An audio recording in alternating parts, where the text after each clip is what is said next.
Бүгін біздің икенче гыйнвар. Біз әби бабайга сюрприз жасарга булдык. Біз генә түгел. Бу юлы бүтін туганнар, бүтін двоюродныйлар, оныклары һәм оныкчылары була инде. Барыбыз авылга кайтабыз. Әби бабай янына примерно минем санау буенча почти что 120 кеше җыела. Вообще будет мощно булачак. Әле алар белмиләр. Мин белмим дип хыялланам инде, но аларга по-любому безне сатырга тиешләр. Туганнар, теге әти-әниләребез. Короче, карарсыз әме видеоны. Бик кызык булачак. Без әле монда менә көтәбез. Сафинушка. Барыгыз бергә кузгалабыз.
Biz yavaşqa келдік.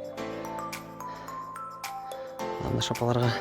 Мәдім рөлдейдім шоңа көрі. Мәне бұл менің әтейімнің түп йорты. Балар өскеннәр. Мұнда мен де 2 яшқа қадар жүрдім әлі.